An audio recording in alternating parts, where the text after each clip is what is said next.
Hello and welcome to Ward Talk, CTN's look at the political scene in Ann Arbor. I'm your host, Bonnie Gabowitz. We'll be discussing issues and solutions with the City Council members from our 5 wards on the 3rd Wednesday of each month. Joining us is Zach Ackerman from Ward 3. Welcome, Zach. Thank you for having me. And Zach, you've been on the council now for a little bit of time. It's been over a year now? Yeah, actually 2 years. I was just reelected to my 2nd term in November. Great, and I understand you're a longtime Ann Arbor resident. I am, since 8 years old, proud product of the Ann Arbor Public Schools, which we were just discussing has been ranked fairly high in national rankings, putting us on yet another list of rankings that we're the top of. Right, and so you've got a good finger on the pulse of what Ann Arbor's about because you've been here for so long, you've grown up here. And Ward 3, how long have you been in Ward 3, living there? I grew up there my entire life, so I actually haven't moved out of it except for maybe a year or 2 in college when I was at the University of Michigan, but didn't venture too far. So yeah, it's been my home since the age of 8. Wow, so you're a real native. I like to think of myself as. So let's talk about Ward 3 first. And I know whatever's going on in Ward 3 is also could be going on in the rest of the city. But let's talk about what you're particularly interested in right now with Ward 3. Yeah, absolutely. And I appreciate that question. And I think that's right, that some of the systems that are most important to the members, or the residents of Ward 3, are important to all city residents. And I think the primary focus of your local government has to be infrastructure and basic services. And some of those elements affect all of the city, but you know, we are a slice of that city and it affects us as well. I'm proud to say that we're unrolling our new roads plan. So in addition to millions of dollars of funding that we're getting at both the state and local level, we're matching that with a more effective, efficient, and smart way to spend those tax dollars to get more bang for the buck. It's going to lead us to inventory every mile of our 300 miles of roadway each year, and then assess different ways and techniques to treat each of those to make sure that we're doing preventative maintenance up front to ensure that our roads can last longer. So you'll be seeing more orange barrels on the road every year as the new funding gets released. And you know, while that might be a short inconvenience while you have some more congestion during the construction season, it'll mean that our roads are lasting longer. And I recall just recently I saw in the paper a listing of what streets are being planned now to be repaired. So that's something that happens every year. Yeah, absolutely. We divide our road construction into sets. There are your major roads funds and then your local streets funds. Major roads, we do about 12 projects every summer. And these are big overhauls. We're going all the way down below the surface of the street. Sometimes we're replacing the underground infrastructure like your water pipes, your sewage pipes beneath, and then building it all the way back up from scratch. Trying to build it in a more modern style that also has amenities and safety precautions for your pedestrians and your cyclists to make sure that we're building a complete street that satisfies the needs of all the users. And what would you say is the newest or biggest difference in what you're doing now compared to, let's say, 10 years ago? Yeah, absolutely. So we're going from one set of buzzwords to another set of buzzwords. We used to live under this system called worst first, where we would wait for roads to fail and then rebuild them entirely. Unfortunately, that cycle takes about 10 years, maybe even 15. And also the work is a lot more involved intense. And it's a lot more expensive. Absolutely. And it's not necessarily lining up with other projects because when a road fails, it needs to be fixed right then. And there might be a more efficient way to spend your dollars if you can fix adjacent roads at the same time. So we're moving to a system called mixes of fixes, where again, we're going to be inventorying every mile of our 300 miles of road each year and then assessing the appropriate fix. So at its most simple, it'll be things like patching and sealing to ensure cracks don't get larger and become bigger problems. In an intermediary step, we'll do something called a mill and fill, where we shave off the first 3 inches of the road and then just replace that asphalt so that you're sealing in all of the cracks, but you also get the feeling of a new road without the expense and the length of time it takes to construct. And I would think this past winter in particular has done quite a bit of damage to the streets Yeah. compared to other years. Absolutely. We've seen a lot of highs and lows in temperature. Michigan is always unpredictable, but it becomes increasingly less predictable as our climate is changing. And that even extends to precipitation. We're seeing a lot higher levels of precipitation than we have in decades past, which means that in the freeze-thaw cycle, when you have even more water on the roadways, we're stretching those cracks and growing those potholes even faster than we would have in decades previous. And just to mention, the new project of planting a lot of trees is also part of that flooding plan that can absorb some of this water. Yeah, absolutely. I'm glad you plugged it instead of me. We'll be planting 1,000 new street trees in neighborhoods every single year. We're doing this and also making sure that we're taking care of their pruning and maintenance, which we haven't done for a long time.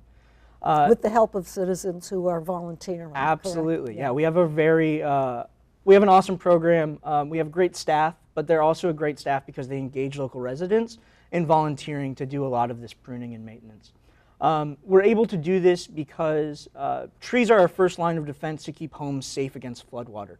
So we're taking some of our stormwater rates, which people are assessed on a quarterly basis, and we're using those to plant trees. Trees do a tremendous job. Their root systems really slow water down and absorb a lot of water so that they're not sheeting off across your lawn into your basement. They really are our first line of defense, and they look pretty nice too. And does that help in any way with what's going on with the street damage? I know a lot of it has to do with the change in temperature. Sure. But what about the precipitation? It's a combination of both. So any precipitation that we can capture in the root systems of trees is going to be better. Unfortunately, it's when that precipitation is matched with a freeze and a thaw that you really see the damage to the roads. Trees are absorbing a lot less water in the winter than they would in the spring, summer, and fall. But that's not to say that there aren't some kind of external advantage or some advantages aside from just the stormwater help we get in the spring, summer, and fall. Great.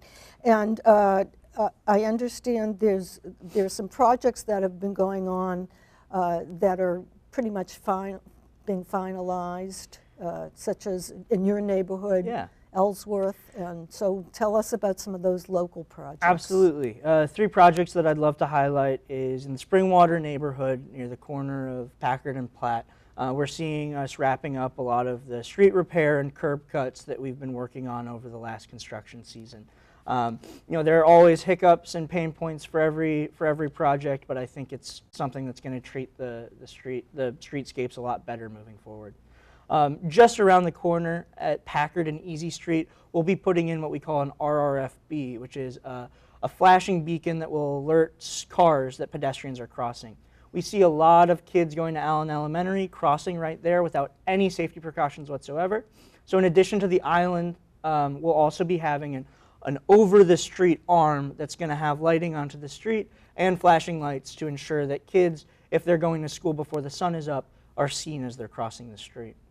And then also on top of that, this happened in the year previous, but we've been working for a very long time to get some sidewalk on the south side of Ellsworth.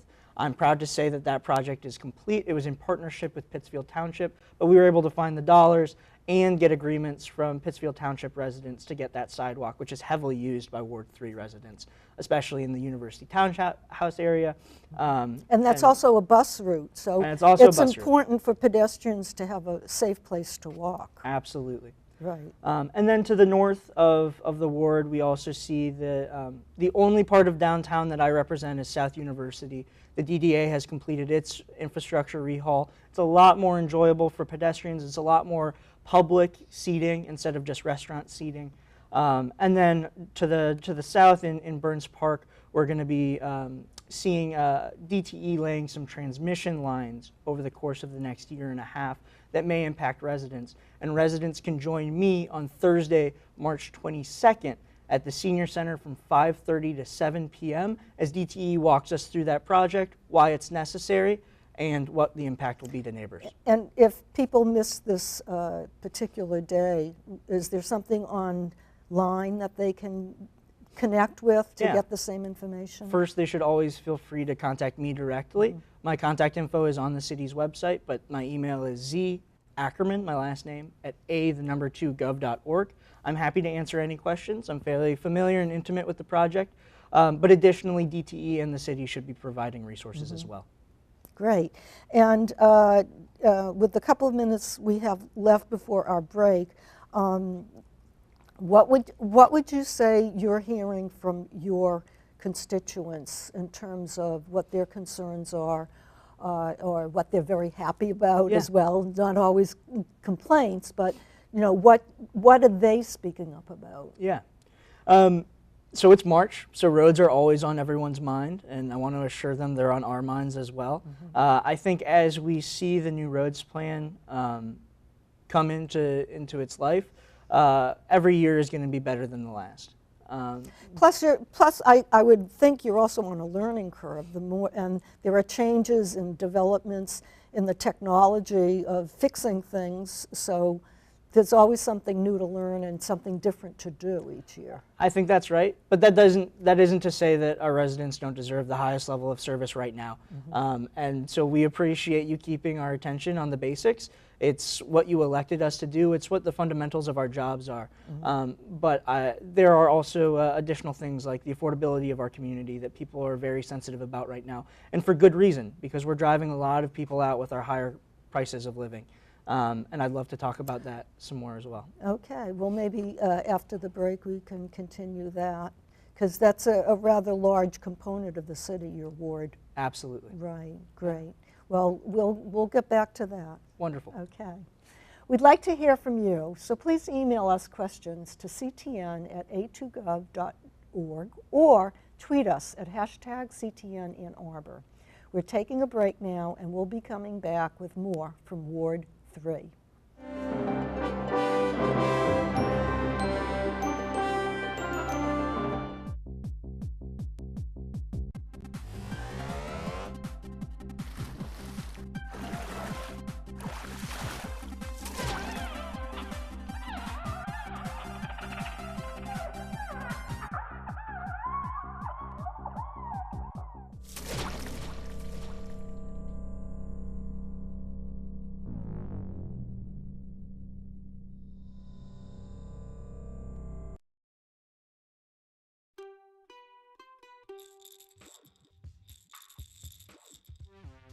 Hard plastic pools, and I put a bunch of rubber duckies in it. She just splashes around. Seat. So it switches from rear facing to forward facing. This type of seat, classes, and I still did weight training, and I did all that up to about 7 months.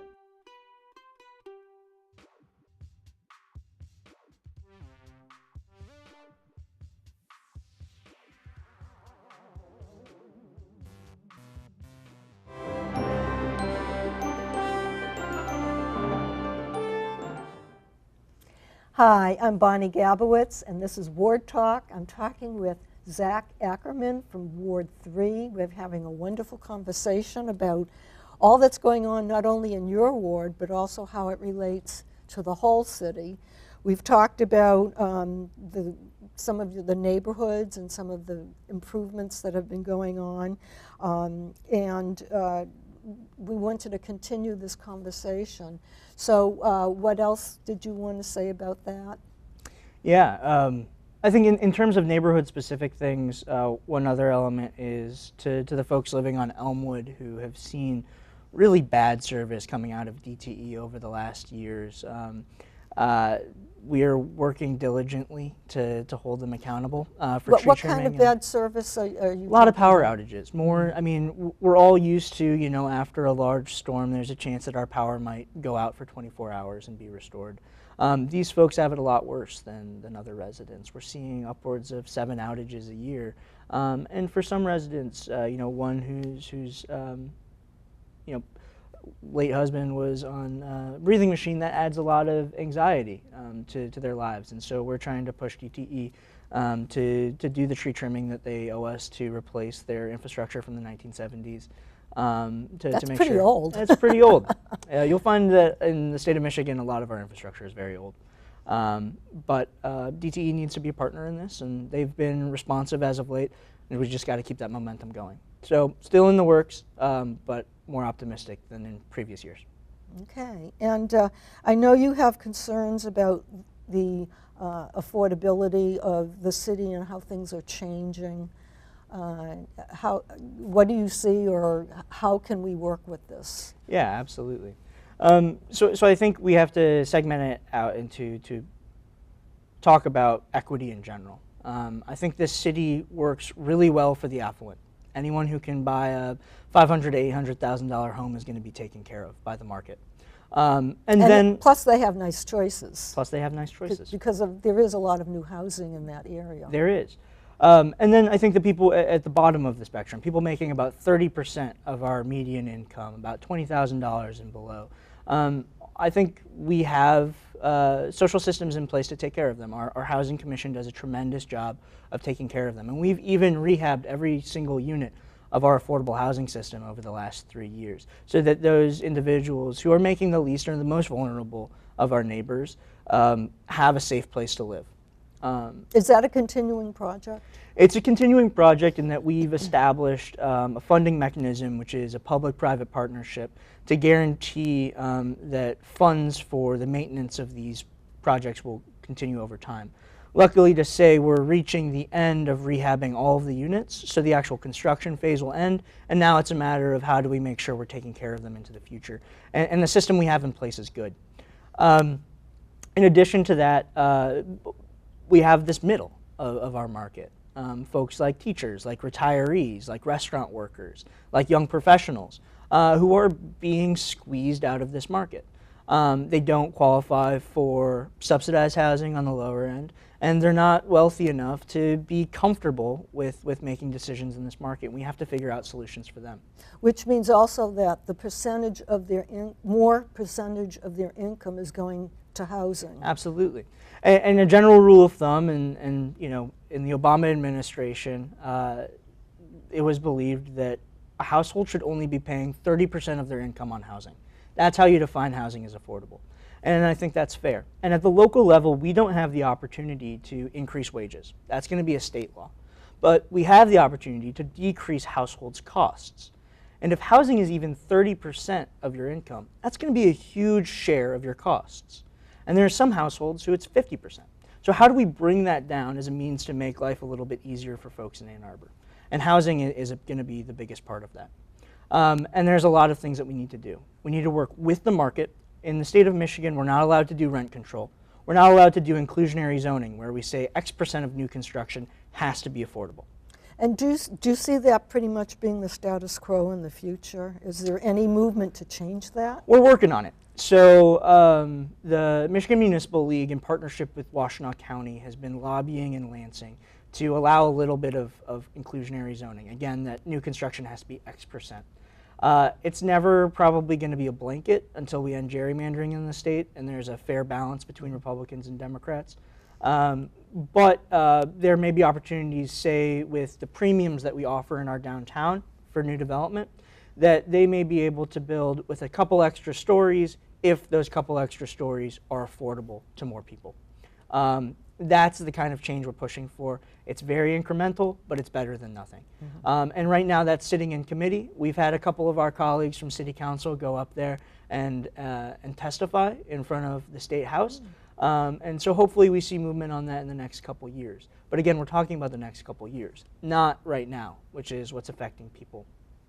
And so I think we do need to work with the market some. We need to increase supply. Our housing zoning has been very much designed in the style of the 1960s and 70s that really prioritized a suburban living style, which when you have a huge amount of demand, which we do, really limits supply. It makes it very difficult for people who don't make a lot of money to stay here. So is there any involvement in looking at updating the zoning? Yeah, absolutely. So first and fundamentally, we'll be unrolling what's called a Unified Development Code. Over the last 10 years, city staff, consultants, and the Planning Commission have been entirely rewriting our zoning code. All of the same substances here, but we're updating it into a modern style that allow us to make much more practical changes much more quickly.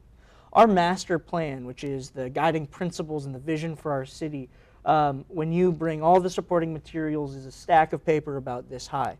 When you look at our zoning code, we only have about that much turned into law. So we have a lot of great ideas and very few that have been turned into real substantive law. we need to change the way that we write it so that we can get more of this big pile into this little pile. Because there's some really good ideas that our community has developed over the last 30 years that we absolutely haven't acted on. So what will that take, besides time? Well, so it'll be coming to City Council in the next month. It's been a 10-year process, but we're reaching the end of it. And it's something that isn't terribly exciting. It's not terribly sexy. It's rewriting zoning code. It's about as boring as it gets. But it's something that's going to enable us to make a lot more meaningful change in how we do land use policy, which dictates what goes where. That shapes our economy, that shapes our community, that shapes our inclusivity. And so it's an exciting launching point for a lot of, I think, meaningful change. Great. And I know it was very important to you that we talk about some of the things that are happening with our basic services, such as the fire department. So let's touch upon that. Absolutely. So I think it's important to start with the fact that our fire chief will be leaving the city of Ann Arbor. Chief Collins has been an incredible resource to this community, and it's unfortunate that he's leaving, but we wish him the best. Luckily, part of his legacy is going to be a new fire department strategic plan that took a lot of data, mapped it to where calls for service were happening, what kinds of calls for service, and sets forward a vision for what our fire department needs to be in the future. Do you happen to know offhand how many fire stations we have right now? Yeah, absolutely. We have 5 stations, including the downtown station. One of those stations is dedicated to our fire prevention bureau, which has seen huge successes, and is actually an example of how we're a fairly progressive fire department in looking at better ways to spend our dollars instead of just investing all of our resources in response, making sure that we have enough staffing and fire trucks to get to fires. We've been trying to prevent those fires altogether, and we've actually, since I believe 2012, reduced the cost of damage to households and businesses from fire by 90%. So that involves prevention education?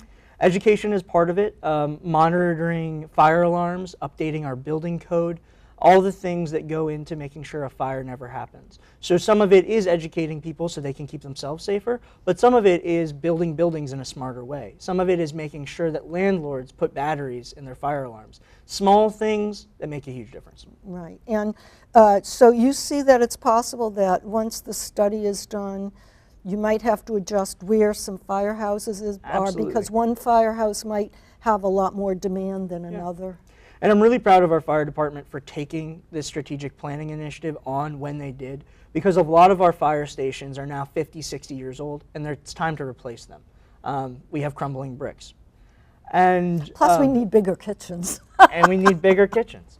But that's great timing, because as we look at where calls for service are happening and how serious they are, we want to relocate our fire stations to ensure that we're reducing call times to where call times need to be reduced.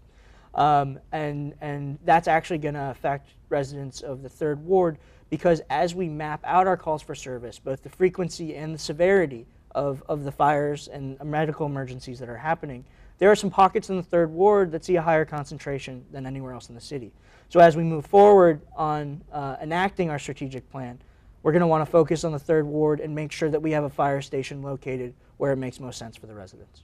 And what's the time frame of doing this study and actually coming up with recommendations? So the study, I should say the strategic plan is complete. Next will be deciding when and how we're going to build our fire stations. Fire stations have already been included in our capital improvements plan, which is a 5-year horizon on all of our capital expenses, all of those serious infrastructure things that cost big dollars. We have been proactively planning for replacing our fire stations for quite some time. It's going to be, so I would say stay tuned in the next 5 years as those decisions are made, and likely in the next 3. Great. And I know that we have a millage situation where I just wanted to briefly mention that the millage was voted on throughout the county, and Ann Arbor will be getting extra funds later in the year, I understand, later in the year. And the city has determined 3 avenues of where this extra money is going to. But I know there was some controversy as to not including mental health services. And I wonder if you could clear that up. Yeah, absolutely.